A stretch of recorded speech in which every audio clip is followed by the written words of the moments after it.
গণহত্যার জন্য দায়ী, তাদের সঙ্গে আপনারা আঘাত করেছেন কিসের স্বার্থে? এটা ত্রিপুরা রাজ্যের মানুষ জানতে চায়।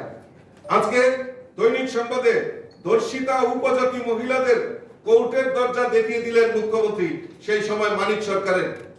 এটা আমাদের কথা নয়, আমাদের কথা নয়। আজকে এখানে উল্লেখ করা আছে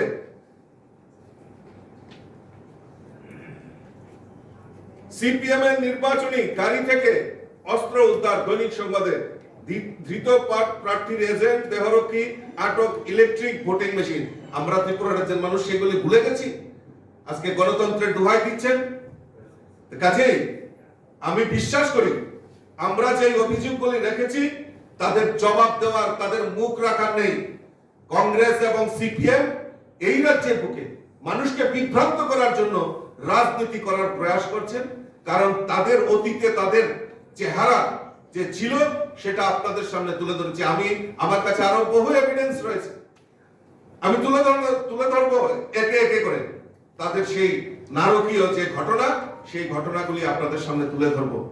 আমি আপনাদের কাছে আপনাদের মাধ্যমে সমস্ত রাজ্যবাসীকে আহ্বান করব যে আপনারা জানেন এই রাজ্যের ইতিহাস, যে কংগ্রেসীরা আজকে বিরোধী দল সেই সময় থাকতো, নির্বাচন আসলেই তাদের হঠাৎ করে মনে হতো যে না, ত্রিপুরা রাজ্যের পরিবর্তন দরকার। মানুষ পরিবর্তনের পক্ষে ছিল, কিন্তু এই কংগ্রেসীরা সিপিএম এর কাছে বিক্রি হয়ে যেত। তাই দিকে দিকে মানুষ কংগ্রেসকে এবং এই কমিউনিস্টদেরকে প্রত্যাখ্যান করে 2018-তে ভারতীয় জনতা পার্টির সরকার এনেছে এবং 2023-এও পুনরায় ভারতীয় জনতা পার্টির সরকারকে ত্রিপুরা রাজ্যে প্রতিষ্ঠা করেছে। এবং সেই প্রতিষ্ঠা লগ্ন থেকে ভারতীয় জনতা পার্টি মানুষের, সমাজের প্রত্যেকটা অংশের মানুষের জন্য কাজ করছে। আর আমি দৃঢ় চিত্তে আপনাদের মাধ্যমে সমস্ত রাজ্যবাসীকে আহ্বান করব যে এই অশুভ আঘাত, এই অশুভ যে জোট, কংগ্রেস সিপিএম কে তাদের প্রায়শ্চিত্ত করার সুযোগ দিতে হবে, তাদেরকে প্রায়শ্চিত্ত করতে হবে।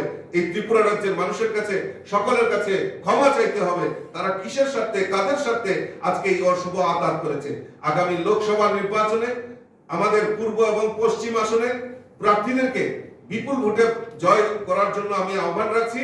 এবং তখনই তাদের প্রতি, এই কংগ্রেস সিপিএম এর প্রতি তাদের যে অশুভ জোট, তাদের বিরোধিতা তখনই সম্ভব হবে যখন আমরা তাদেরকে জামানত বাজেয়াপ্ত করে আমাদের দুটি আসনে পদ্মপুর ফুটিয়ে মোদিজির হাতকে শক্তিশালী করব। এই কথাগুলি বলে আমার আলোচনা শেষ করলাম। নমস্কার।